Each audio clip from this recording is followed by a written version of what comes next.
Go ahead, Sarah. Good morning, everybody.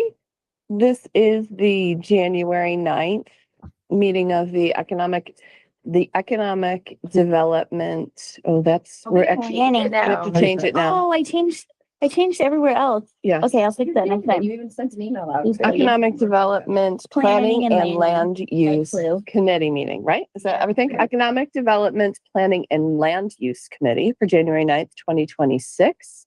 Welcome. For anyone watching, I'm Sarah Belofsky. I'm the new chair of this committee, taking over from John Delarada. The committees have shifted a little bit in their scope, which you'll see over the coming months. But we'll call the meeting to order. Do I just call it to order, right? Yeah. And then we move right to public concerns? We'll take attendance. Oh, good. Yeah. Great. So, in the room we have Trish Bergami, Clark Henry, Kelly Diarpino, Aaron, Supervisor Cassidy Dorian, Kara Parks, Dan Bulkey, David Diarpino, Dart Strayer, and Chairperson Sarah Belofsky. And online we have Doc Horton representing Metroplex. Terrific. So first we will go to the minutes from December 5th meeting. Any concerns or changes to those? I don't think I can vote on those if I wasn't here. I Yeah, you can't can either. abstain. You I guys can would abstain. Yeah. Yep.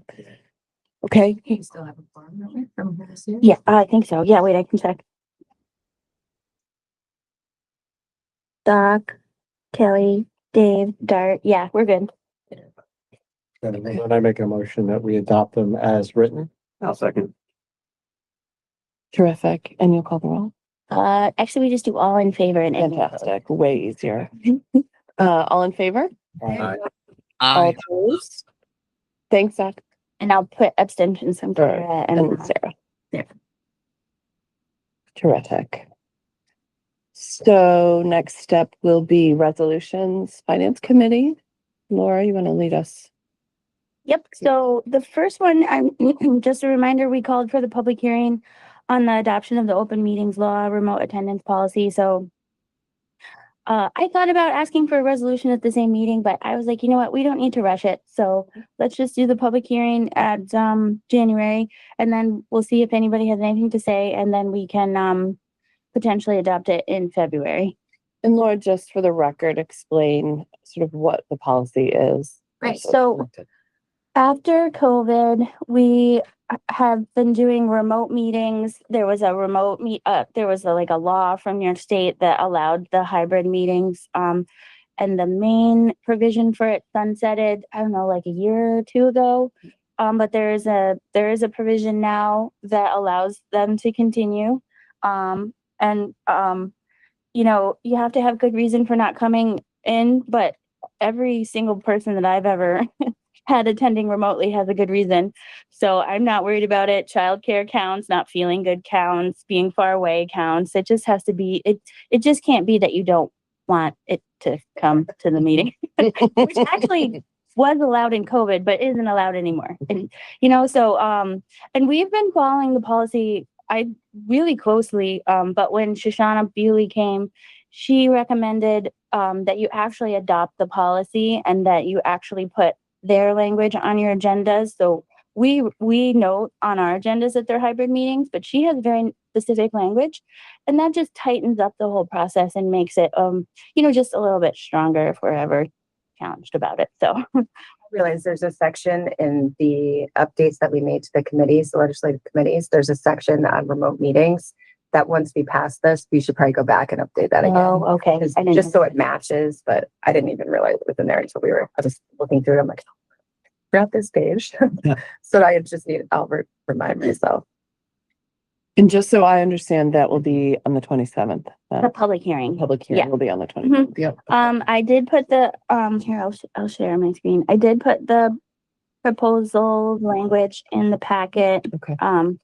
It's pretty simple. Another thing that it does, which, like I said, we really have been meeting this, the intent of this is if you allow your members to come in hybrid, you have to allow the public to come in hybrid. I always allow that.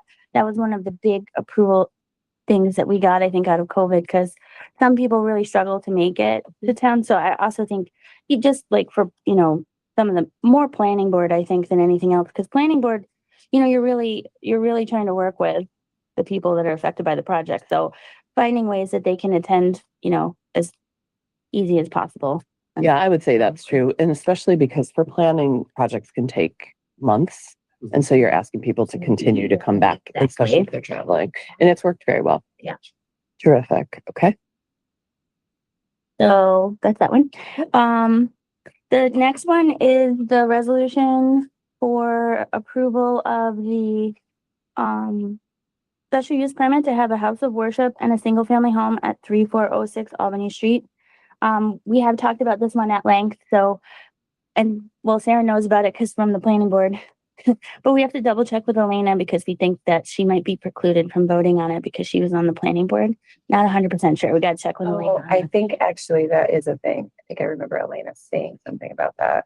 So, we'll figure that one out, but, for the time being, all of the backup documentation is in the packet. You guys have seen the planning board recommendation before.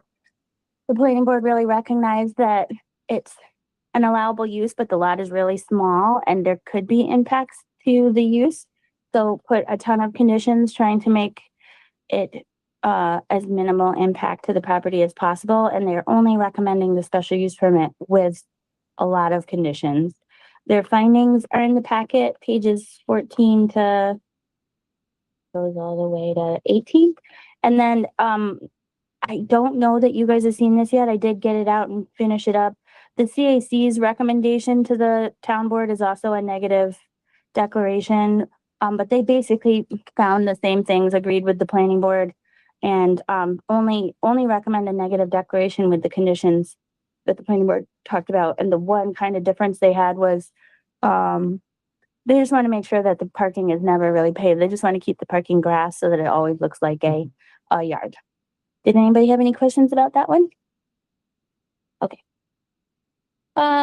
The third one is a resolution appointing an alternate to the zoning board of appeals. We got another resume from a man who's been on the zoning board of appeals again. Although if we need to hold him, we can hold him. Because we kind of want to talk to him because he also expressed interest in working part-time and he has some really cool experience. And we were thinking we might be able to use him in I think you and I talked about maybe even. Yeah, we did. Yeah, we did. I was talking to Karen and I was like, I think he can help him. So I Did don't he know. move? It looks like he It looks like moved he from the moved, Utica yeah. area. Okay. Yeah. So, and he was just like, hey, how can I help? And then we love people like that. So I think we're just gonna. Now we're fighting over who gets. I know. I'm like, don't put him on zoning yet. I don't think he can be an employee. So we'll talk to him maybe next week and then we can figure out what he wants to do. Okay, so if you're doing the agenda, I will just take that one right off.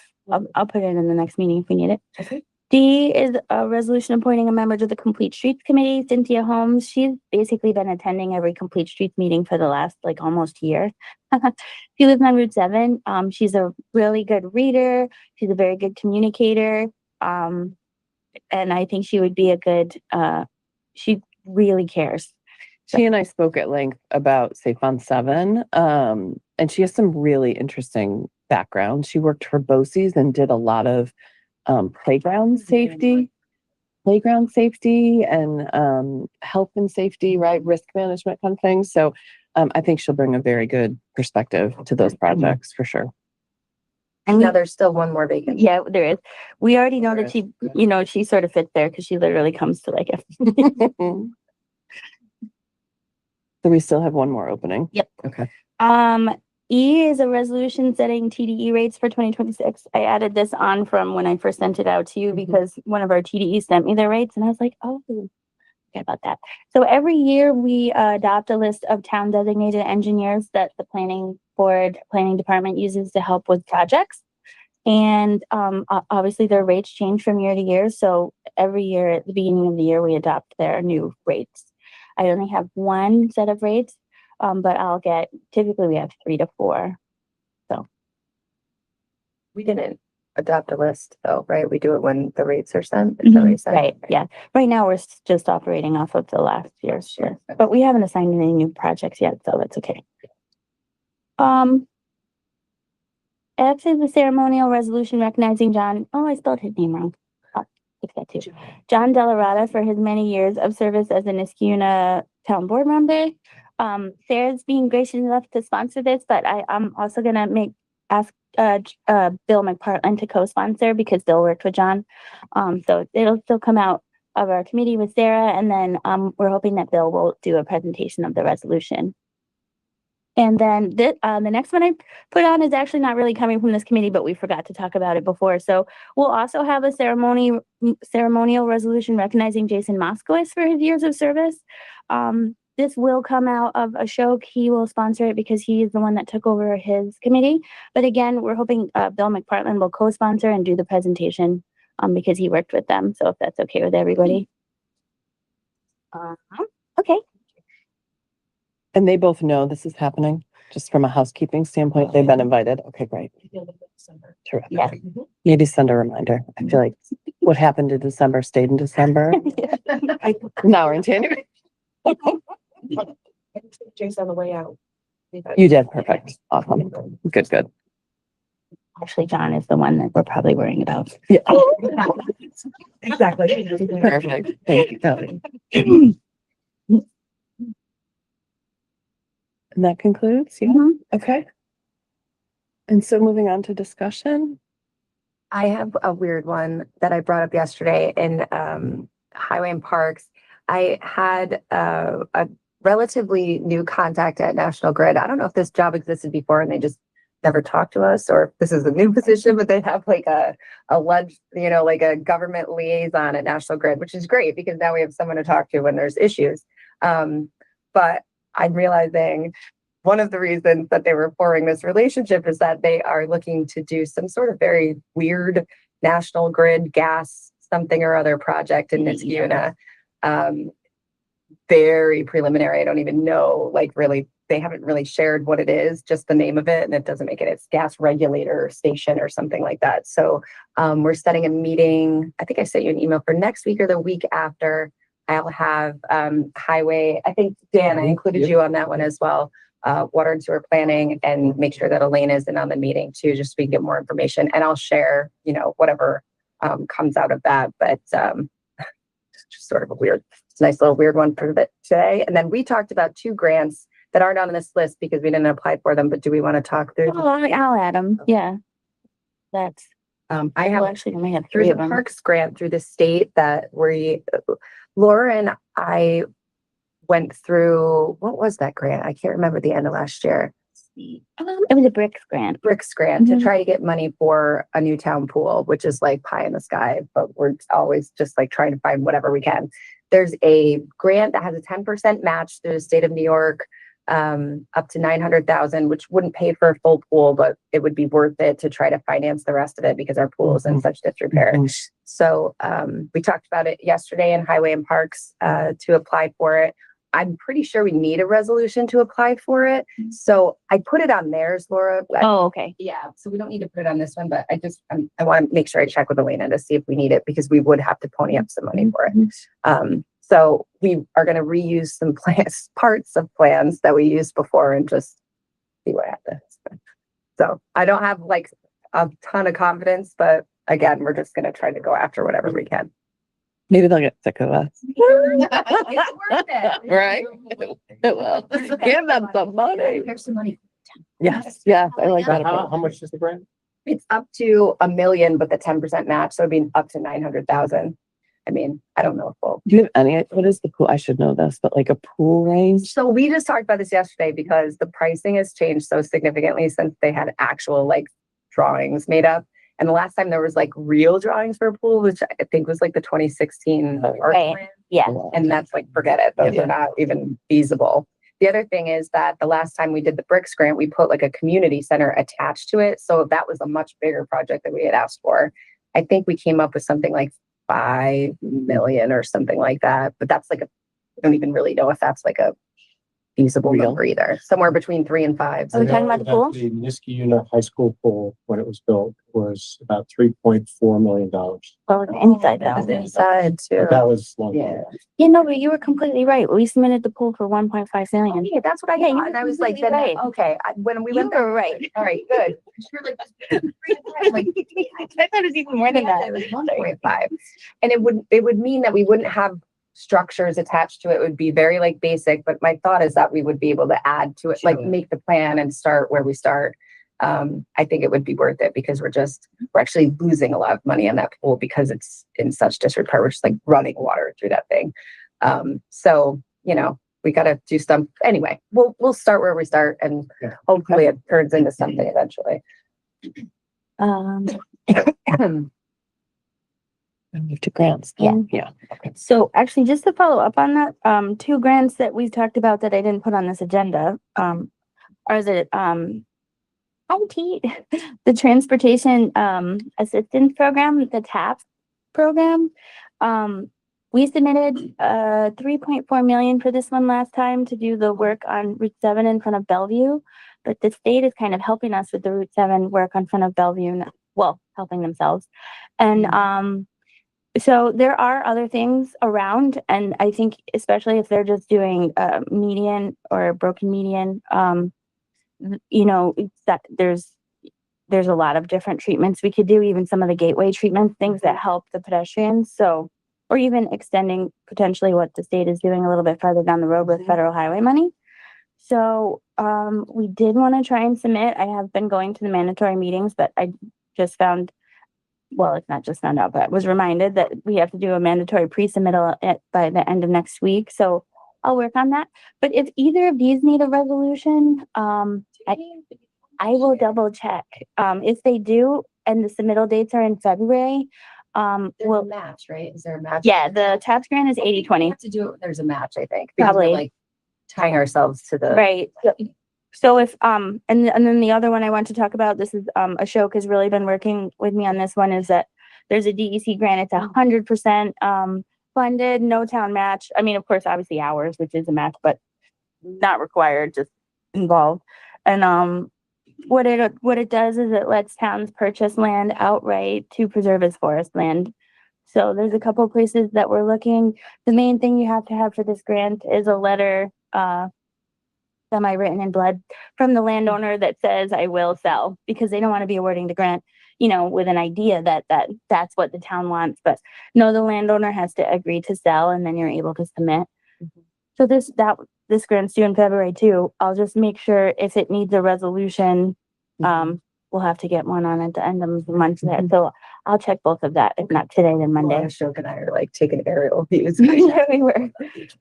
Out there, like, I think the river, right? Yeah. This is the second round of this actually, and it's through the environmental bonding program that was approved by New York State, and it's a popular grant, and they do the turnaround very fast because it's very simple. Essentially, it's almost like appraising legal documents, land transfer. It doesn't pay for trails, building. It doesn't pay for you're not allowed to use the recreational. I mean, it's really just preserving like open green space forest, but people like it. It's a simple grant and it's 100% match. So we'll get out and try. And if they do need resolutions, I apologize for not thinking of that until you said that, but I'll tag them on. We do need, because that one's not we don't have to, but it's land acquisition, so I'll check Sometimes it. you do with DEC. Yeah, I'll check too. Better Sometimes they want to make sure that department head isn't going rogue sometimes, I think, right. which never happens. So, and then, I told Aaron this is actually just a function of alphabetizing things, but I think it's great. We did get the announcement that we did get the $1 million Climate Smart Communities grant. It's 50-50, so the state would be giving us $500,000. And when they announced their awards, the town of Niskayuna is on top, number one. So anybody who's looking for their awards is gonna see it's impossible. And actually, it's kind of interesting to page through everything that was awarded. We did pretty well. A lot of these are much less than $500,000. There's a couple that are more or the same, but it's interesting to kind of scroll through and see what this project funds.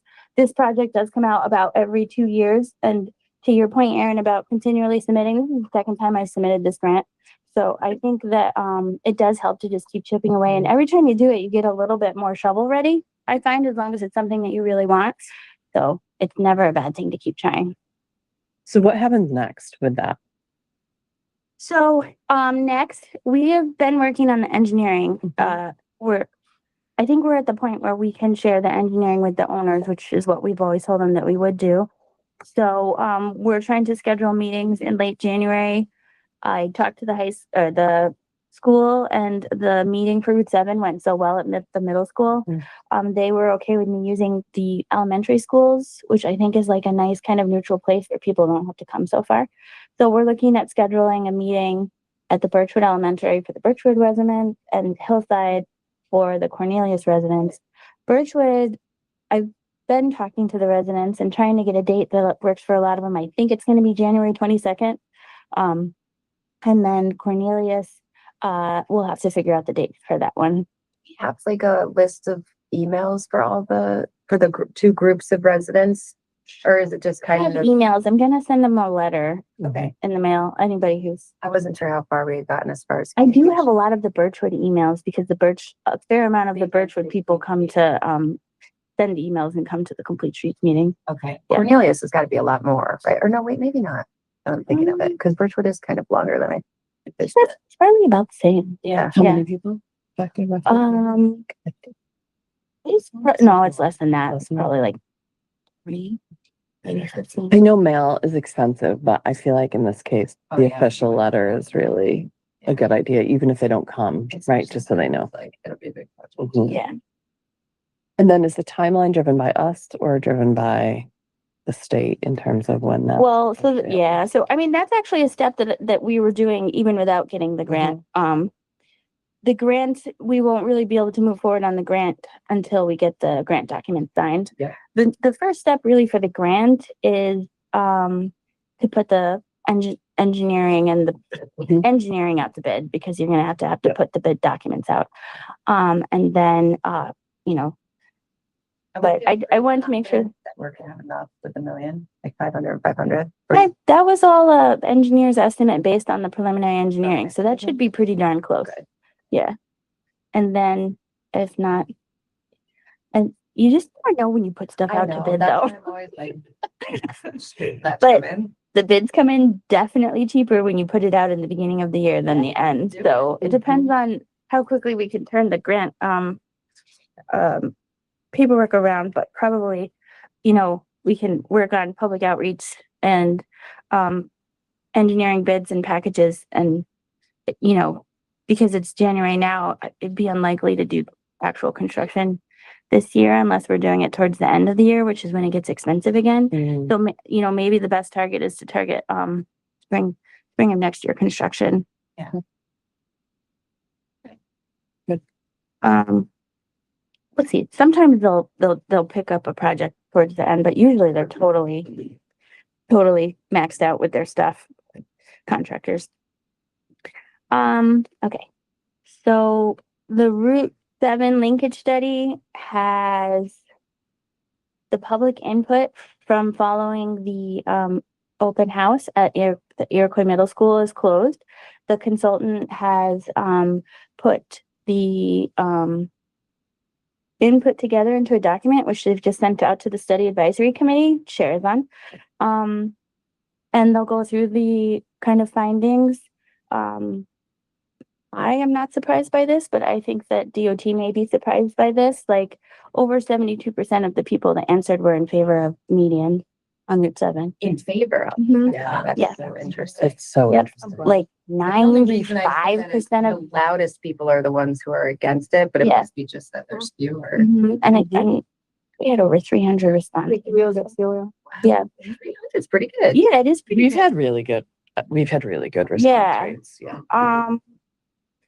Not a shocker, a lot of support for lights, but again, those are sort of hard to justify with DOT, but we're working on it. So much support for crosswalks, of course, but associated with lights, people do want to cross Route 7, but nobody goes down there because it's not safe. That's the other thing. They're like, oh, there isn't enough pedestrian traffic from one side to the other. Yeah. It's like, I wonder why. Like, They really? call it latent demand because people won't use it, but they do want it, but they won't go unless it's safe. Yeah.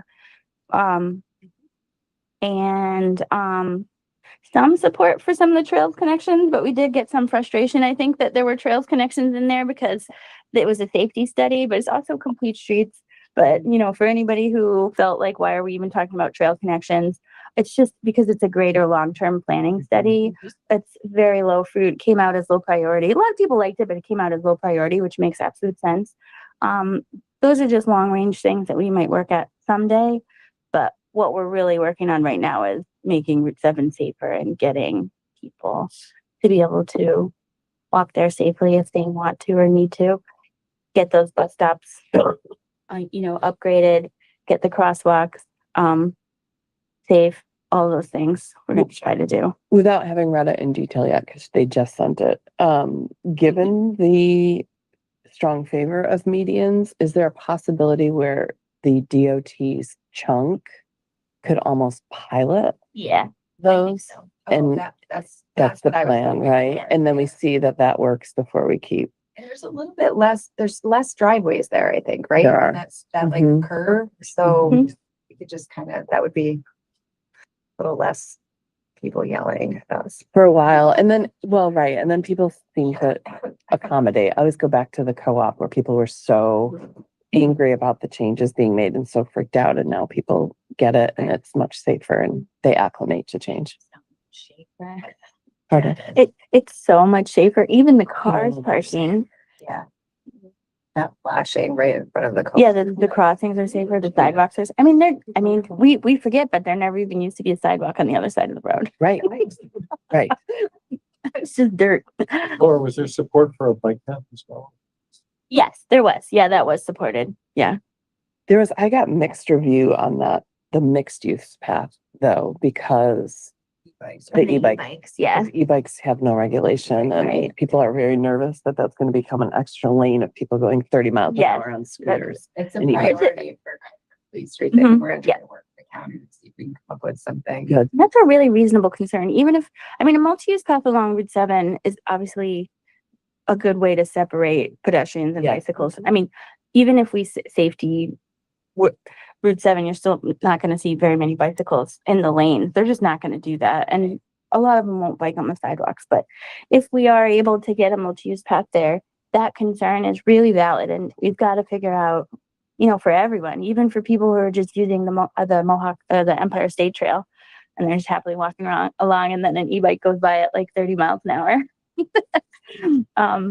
There must be benchmarks though, because that's not a unique situation. Yeah. No, but you'd be surprised at how few communities have like figured out the best way. Oh, forward. I believe it, because it's Terrible. emerging Like, technology. yeah. Yeah. I just But think they're working on it. They've got some research they've pulled together. And obviously the benefits of e-bikes are that, they're healthy for people. They're an alternative transportation. They reduce, e-bikes alone have taken more emissions off than, I can't remember what was electric vehicles. I can't even remember. It was like crazy. It was very significant because it's an alternative mode of transportation and, it's very healthy, but the speed is the thing in trying to figure out people normally human powered things versus the e-bike powered things. So yeah, it's a greater conversation to have. And I think, Cynthia is really going to help us with that. So. And I think the other concern, because it's an emerging one, just like e-bikes, is the delivery. If you live on 7 and the Amazon trucks are coming and going, and there are residents who are concerned that 10-foot path will become a parking lot for Amazon and DoorDash. And right, that's such a change in behavior for us. So we have to think about that too. Right now they pull into driveways. I don't know. Yes, some Amazon just do. pulled over on the side of the road. Yeah. You're like. 107? Yeah. On the shoulder. He's in a very big shoulder on Route 7. Mm. Anyway, so more to come on that. And then just an update, working on the school safety improvements grants that we got from Jordan and I got from one of the places that he knows. And we're kind of combining the Your Speed is signs installation, I think, with here because it's basically all sign installation. So I'm going to use one engineer and one contractor. Can you explain this? Yeah, I'm not familiar. Oh, sure. Yeah, so we submitted for a rapid flashing beacon crosswalk in front of Van Antwerp, a couple of flashing stop signs, a flashing stop sign at Birchwood, both directions. The reason you can't do a rapid flashing beacon crossing at Birchwood is because the stop sign is the bigger controller and the rapid flashing beacons are a yield, so you can't put those at a stop controlled intersection. But the flashing stop signs are good. And then I think the other place we're talking about putting the flashing stop signs with maybe some other improvements there to help with Plum and Van Antwerp potentially. So Yeah. yeah, it's basically a signage grant to increase safety and visibility where these kids are crossing. And the Your Speed is sign on Route 7 is for the 40-mile-an-hour zone on the either side of Bellevue. It's the one, it'll be a permanent installation. It'll flash your speed at you as you're driving by. The state was paying for that. Yeah, they are. Oh. But I do need a sign company to install them. And I have to, although the state is paying for them, and this is kind of an aside, they're doing it like a federal contract. So I have to meet women and minority criteria. I have to do all of that. And I have to put it out to bid, even though it's only $40,000. So to do all of that and then do another sign grant, I just decided I'm going to combine them both, get an engineer, and they can help me with the both of them. It's going to make the Route 7 signs take a little longer, but it'll be a lot less. Excellent. Anything else? Good. Okay. We'll move on to planning board. All right, so since our last meeting, resolutions that were approved is 16th Gerard Street. That was an application for a major subdivision. Lou Lisi's property. He parceled off one piece of that larger lot that he owns, and he went through the major subdivision application, so he got approved for sketch plan only. 3333 Council Road is Hannaford. They had a resolution that was approved for new exterior color schemes, a couple exterior lights where their pickup to-go package area is and groceries. And then the other thing we did was we took all their exterior signage and grouped it together to get it all collectively approved on a resolution because there were a couple minor modifications that were done on what facade signs were. So everything fell under our purveyance. So we have that all. That's more nice, actually. They're changing the color scheme to more earth tones. So the green roof is going to become darker gray. They've got some harvest gold colors and like that. So it actually aligns a little bit better. They're not in the town center overlay district, but it's a little bit more in keeping with aligned. Yeah, I agree. dated colors. Go from there and clean up some of that signage. Doesn't come to the planning board, but they're also investing kind of heavily in the interior of the store through a building permit. So I think you'll see some upgrades to the interior of the store too. Okay. 1335 Balltown Road was an application that was approved for a dumpster enclosure. That's the old town hall. It was located at the end of Buxton. We requested the applicant come back to us to possibly relocate that. He's completely on board with that. So he's working with the planning department. We may see him at a future planning board meeting here.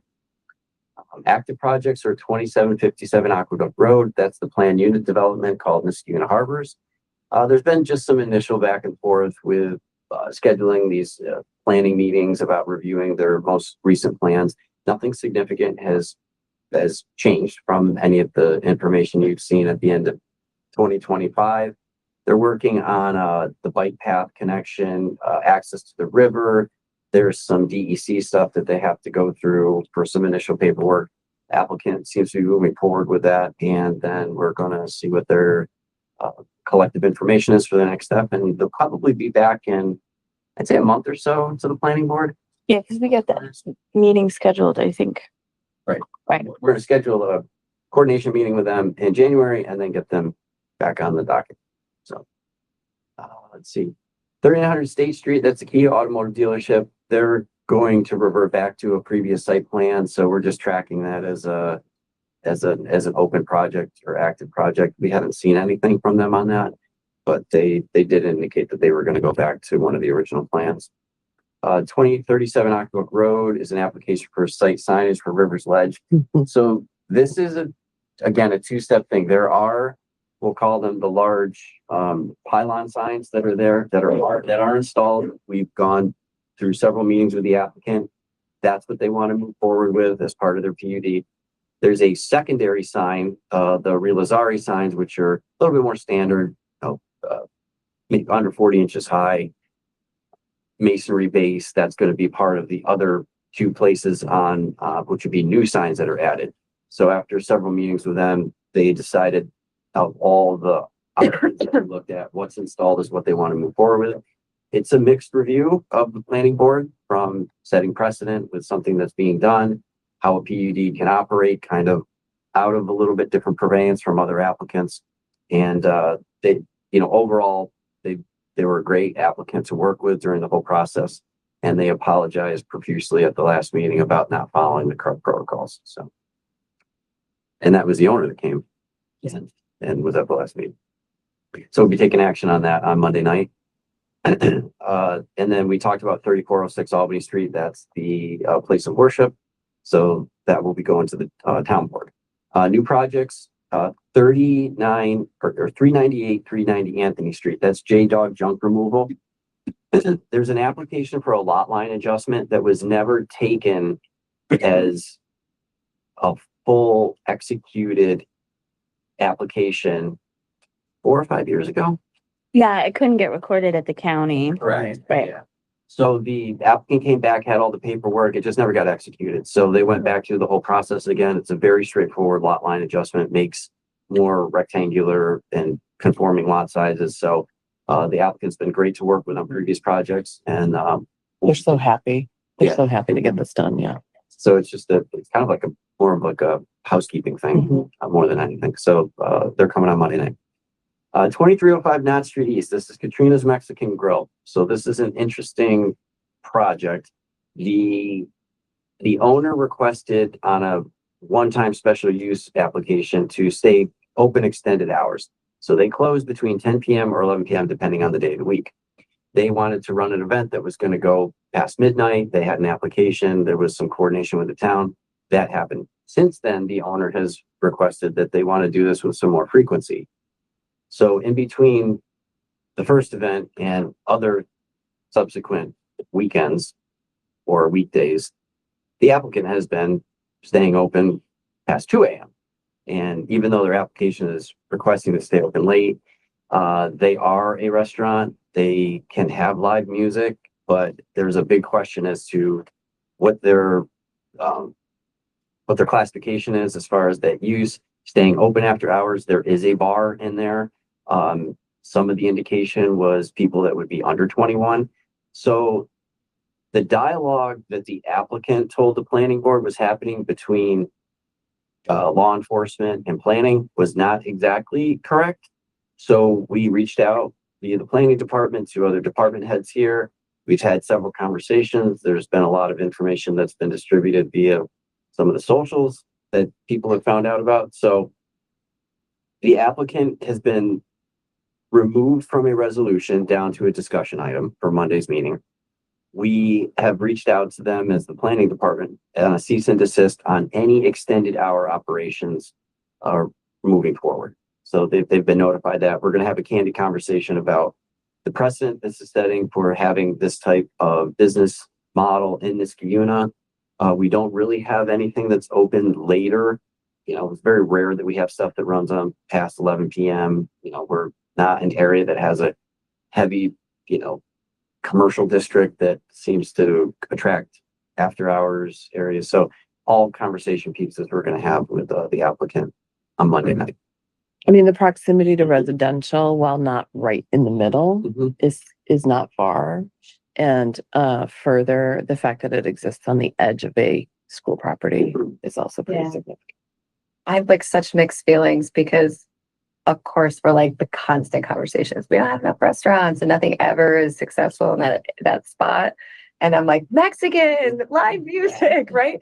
But then it just hasn't unwrapped the way I don't think that we were thinking it was going to. So I'm curious to see what everybody thinks about it because it's a balance, definitely. Well, that was an issue with the broken in, the feedback. People were concerned about that, and that's worked really well Mhm. subsequently, but they don't you know, that's the precedent concern, I think. Mhm.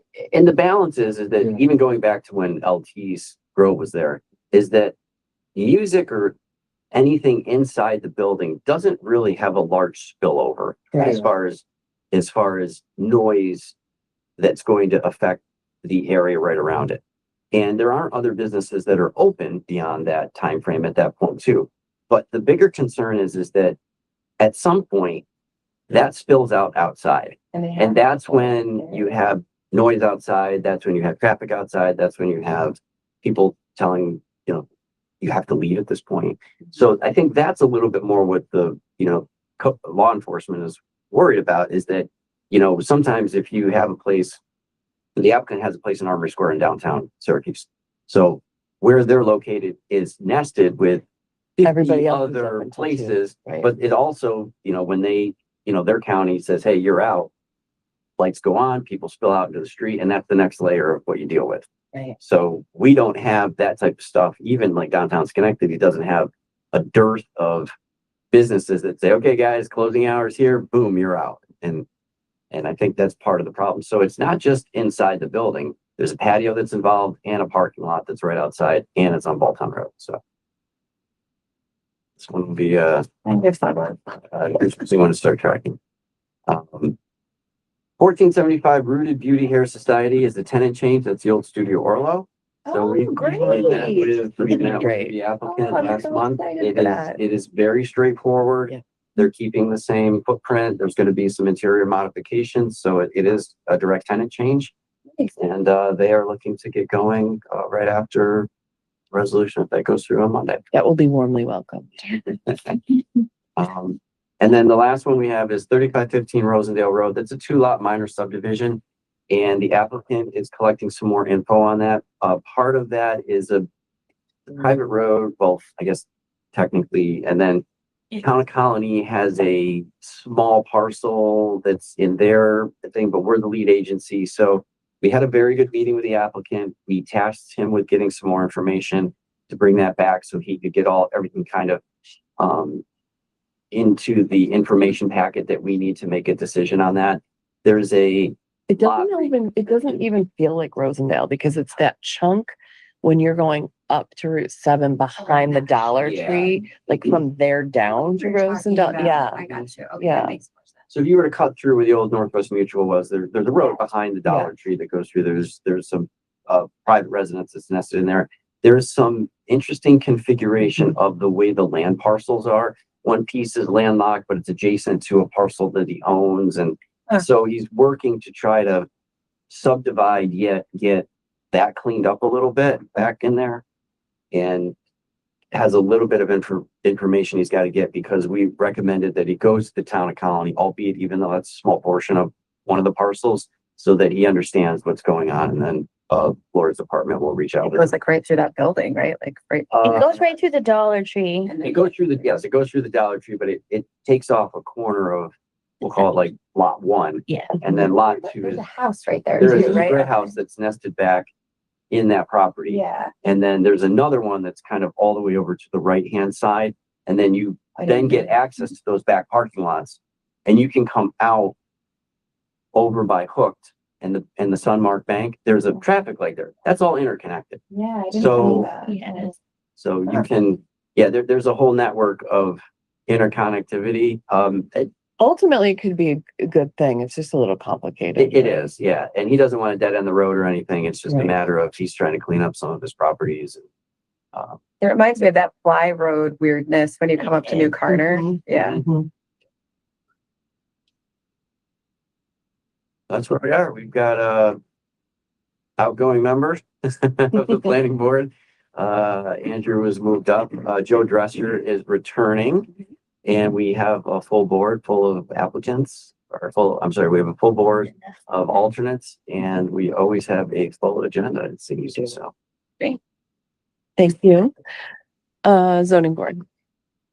Zoning board had two cases last month got adjourned because we didn't have a full board. And this is the issue with not having a full board. So 3406 Albany Street was adjourned and residential property also chose to adjourn. So those two will be returning. I'll try my best. to have a full board, obviously for them, because it would be not okay for them to come back twice. And is that an attendance issue, Laura, or you need more bodies? I think I need more bodies. December obviously is sometimes hard, so I'm hoping. I thought we asked Jason. No, I haven't yet. I was gonna talk to you about that if I can. I think I already talked with him about that and he was interested. Oh, really? So it might be worth reaching out to Okay, him. yeah. Especially if we're taking the other guy off.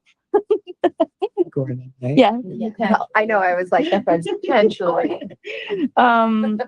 So, and then the other one is Anthony Street has to go to the zoning board. So there'll be 2 commercial cases and 1 residential area variance. Thank you. And CAC. Yep. Darla? So we looked at a number of seeker decisions and we made decisions on 2 items.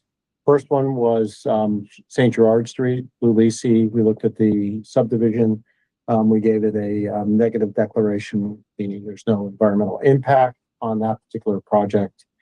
The second action that we took is from the town of Niskayuna. This is the leaf blower ordinance that we've been talking about with the with restricting the use of leaf blowers. So we went through the ordinance and it is a seeker action taken by the committee. So we discussed that, gave that a negative deck as well. So that will be working its way through the process. There's still a lot that needs to get done with that, but we're moving along with that. We did have a meeting with GE and they gave us a brief presentation on a proposed project for security entrance, welcome center, Mhm. and more to come on that one. It's just really, I saw a bit of that. Mhm. That's on planning board for It's gonna be Monday. on the Mondays. Oh, I'm excited for you to see yeah, it. usually it goes the other way, but they're in a hurry. So since we only meet once a month, Oh, good, okay. Laura thought that we should probably look at it at least first and if there were any like Yeah, 'cause they comments that we already had had up front. images, Yeah, like, yeah, they it had looks- elevations and stuff. So. Yeah. They were approved to get we'll call it like a guard shack. Yeah. Yeah. Yeah, and And it's then not. we questioned that during the application process of, okay, so somebody comes in and then Mhm. you can tell them the wayfinding, but what if they aren't supposed to be there? Right, They had to go past the guard shack, up to the lot on the left, turn around, and then you're hoping that they go this way. And he said, well, if they decide to go that way, then we're gonna call. So we had some dynamic, they were working through that, and then again, with all of their, call it master planning, decided to revisit this. yeah, I actually really, I like what they presented. I think it was just the signage that might have been an issue, right? Is that? Yeah, so they're proposing like a 400 square foot sign, right? It looks more like Piece, really. it looks more like an art piece. It's embedded into like a pool. It's cool looking, but it's definitely not anything like we have in town. Yeah, I mean, when they're showing us renderings, they're showing renderings of people kind of sitting and getting their pictures taken next to the sign and stuff if they're coming in. It is a whole setup. I mean, it's cool looking. It is very important to them. It is very different and so we'll see. Yeah, I mean, at this stage, it was just really Yeah. it takes us a couple meetings to really wrap our heads around Yeah, what's, yeah. what the impacts are. So it was a good discussion. It generally is with them. So that's it for the CAC. I can move on to the comp plan committee. So all the drafts are done and what we are doing now is assembling the final document and reviewing them in sections, because again, we want to make sure that there's interconnection between the sections and there's consistency there. And ultimately, I want to make sure that the board has a opportunity to review the document as a draft and make final recommendations before we submit that draft. So we are going to start reviewing it this month. Laura and I sat down just before the holidays to work out a schedule of when we expect it to be done. I want to present that to the committee before we publicly make that available, make sure everybody's on board with that. The 20th is the next meeting? Does that sound? I think so. Yeah, it's the third Tuesday, so that would be the 20th.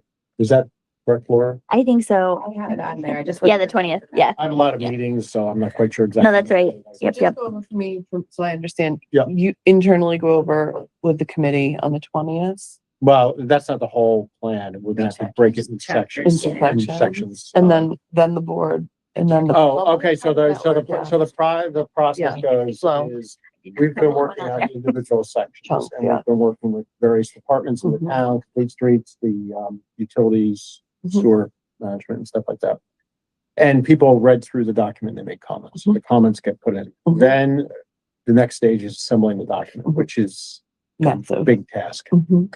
And we are now assembling the document, but we need to read the document as a committee again. Understood. And this is based on also past experience because There's people always, say, oh, we missed this Yeah. and we thought it was here, but You it's need the not. global Yeah. view now. You need Yeah. the global view, and that's gonna take several meetings to get through because it's a pretty lengthy document, much more involved than, let's say, the 2013 document. Okay. We have a lot of appendices and stuff. So, the plan is to start that process, go through. Then we have a consultant that's gonna actually assemble the final document, but I would imagine that we would make a draft available before, do that concurrently. Mhm. So then the town board obviously would look at that. Mhm. We would make a presentation to the town board and there would be a public hearing. Mhm. And then it has to go through the CAC seeker process. So Mhm. there's a lot of steps that go Yeah. on and Yeah, and I think you said we wanted to make sure it went through planning board too. planning board, yeah. Yeah. It'll be required Planning board, reading. Yeah. Yeah. So And, there's a and, lot and of- I mean, I think part of the reason we decided not to do the timeline that we made is that the planning board public hearing and the town board public hearing were very close. Yeah. But we think that if we do this, we can spread it out in planning board public hearing first and then the town board public hearing. What's important is that we go through a series of steps and make sure that everybody's on board. We obviously want the support of the planning board. We need the support of the town board. Yeah. We've and- been kind of like talking through chunks of it, so none of Yeah, it should be yeah. like surprises anyways. No, I mean, there should be, Right. we've been very transparent about the whole process, so Yeah. there shouldn't be any surprises. How are they assembling is the final document going to be more digital and interactive or like a PDF? A PDF. Okay, But it's going to be a lot more, robust. robust. It's gonna be a lot more, I hate to use the word flash here, Okay. because that, Well, that's but it's what I gonna be a was lot more informative Graphically with more. graphics, yeah, I than was even thinking earlier like ones. links to the NRI sections and like stuff like We that. can probably do that. Yeah, we could probably do it on our Yeah, own, really. I but think it's, though, the fact that we have a lot of appendices and stuff, it's going to be easier to use in a digital Great. way. Yeah, And we can talk to them about linking, like yeah. links in the Things that chapters are- and stuff like that. Okay, great. Well, I mean, maybe if we have a little bit extra, I mean, like Bethlehem, the town of Bethlehem's comprehensive plan is a PDF, but it is also a website. Right. It's very cool. Yeah. That's kind of what I was I mean, thinking. it just gets down to more work, Yeah. you know. Exactly. Right. I mean, the Well, we PDF could is- Reduce it, that's what I was thinking. Can you Yes, reduce it? And then you can make it Yeah. into a Yeah, website. that's sort of what I was thinking. I mean, What is the time? What do you think the time? it's- Don't say it out loud. yeah, we can have a conversation. Yeah. Because again, the committee has not gone through that yet. Understood. I mean, I think it ends up being in the middle of the year, even though it's the Yeah. 2025 conference. It's okay. That's fine. It's gonna be all right. But that's why I'm wondering, can we find a summer intern to create? Oh, Oh, I have a really good intern. I'm like hoping she doesn't go to college, but she's gonna go. Like, you can stay You see, here and work for the Right. town. Build us a website all summer. And that's all We've already tried. that's To always, derail her education. I know. Excellent, excellent. and that's always the challenge with digital documents is you actually need someone who knows what they're doing. to do it. Yeah, And, I'm not sure we have that expertise on the committee, Understood. but if we can find it, that'd be great. Anyway, that's my report there. And we can talk Saturday. Okay, yeah, I just want to feel like I'm up to Yeah. speed on that. Yeah. Thank you. Okay, Architectural Review Board, Clark. Sure. We held our December meeting on the 17th. And they typically just go over and review planning board projects that are in process. So they did take a good hard look at the Rivers Ledge signage and they're in support of Maintaining what's the there. existing and the proposed signage. And then we're just keeping them up to speed on other projects that are in the development process. And you are also looking for members, correct? Yeah, I think we could use additional members. Additional members, okay. Up to 3. Okay. Excellent. Building department enforcement. Um, That can be- So closed out the year, Linda and Tom typically do a yearly report. Clark oftentimes reviews that and kind of does some summary statistics for us to see where we were at. But it was a good year. And I do miss Ken Mhm. quite a lot, but Kevin is doing his best, and we've got, although you look at the monthly summary of the work that was done in the building department, says that we did 5 fire inspections. That was 5 properties, and it included something like 500 units and 200. So he's working really hard, and I am feeling much better about the world. We're really getting in there, and a lot of the places that he's going, they have to follow behind him and install the smoke detectors and stuff because they weren't installed. So we're definitely making things better and safer for people. So I'm very happy with that. And if anybody has any specific questions, I didn't have anything for that. No, we've been talking through trying to backfill. The position, yeah. So we're still working through what the best thing is because there's some varying needs. Yeah, we had a Zoning, building. we did a SWOT analysis, right? Yeah, we did. We did it Yeah. yesterday. Okay. It was good. Excellent. Planning, back to Laura. Yeah, Anything else? I didn't have anything specific for planning unless you guys had any questions either. I have just a little update. I was thinking of it during Dave's presentation. I like looking at the numbers. So the planning board acted on 34 resolutions in calendar year 25. And if you look at 2019 through 2025, I mean, we have no control over this, but it's kind of amazing to me. They've acted on between 32 and 36 resolutions Interesting. each year. So doesn't really mean much, but it's just, I find it a little interesting how kind of steady the Yes. planning world That's is. what I find so interesting. And some projects, as everyone knows, a resolution could come up really quickly and some could take months in the planning board, but it's just amazing how consistent it is. Excellent. Thank you for that. Elena is she online? She's not with us. I do have, like, Any a- legal. You Just do a it? Yeah. small update. We're working with the deputy attorney to create a process for the transfer station. We had a local business owner who expressed interest in opening a food truck concession area there. So they've actually been working with Niskuna Baseball as well because they would take over their concessions.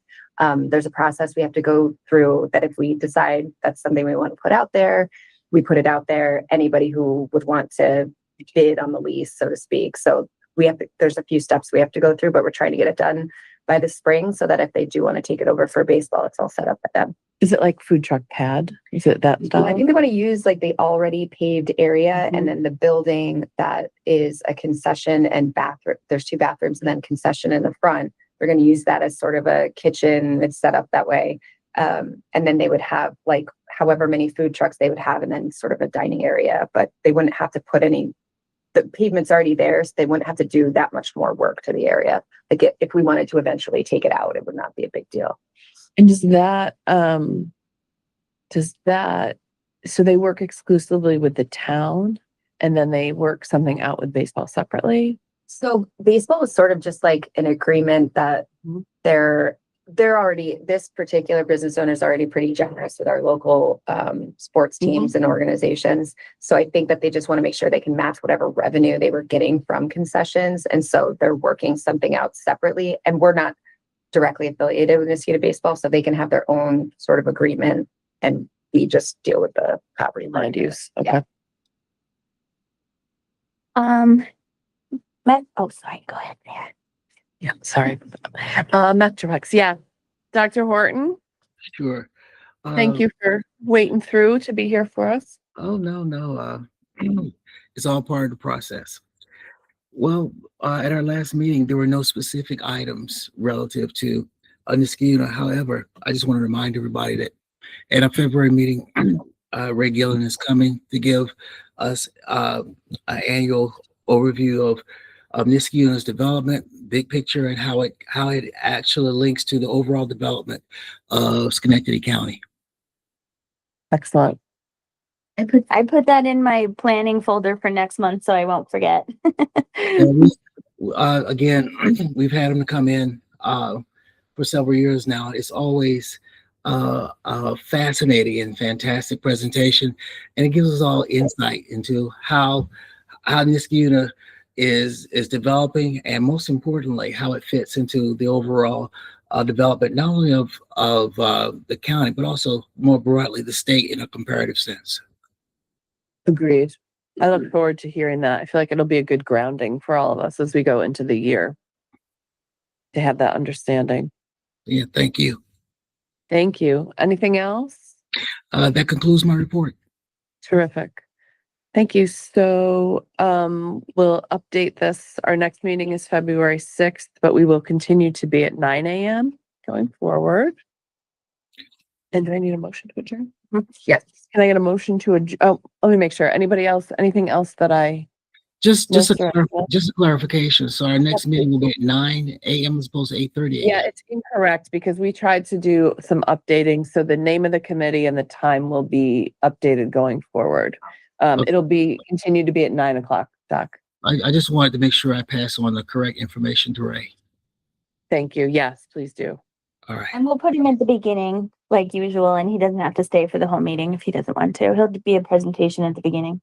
Thank you. That is great. Excellent. Anything else from anyone? Can I get a motion to adjourn? Motion. And second? All those in favor? Aye. Any Aye. opposed? Thank you, everyone. Appreciate it. Thank you. Everybody have a great day. Have a great day, everybody. Yeah, if you could. Out here? the funds. I know, I floated that. Once we sign it. It's lovely. Really? Really?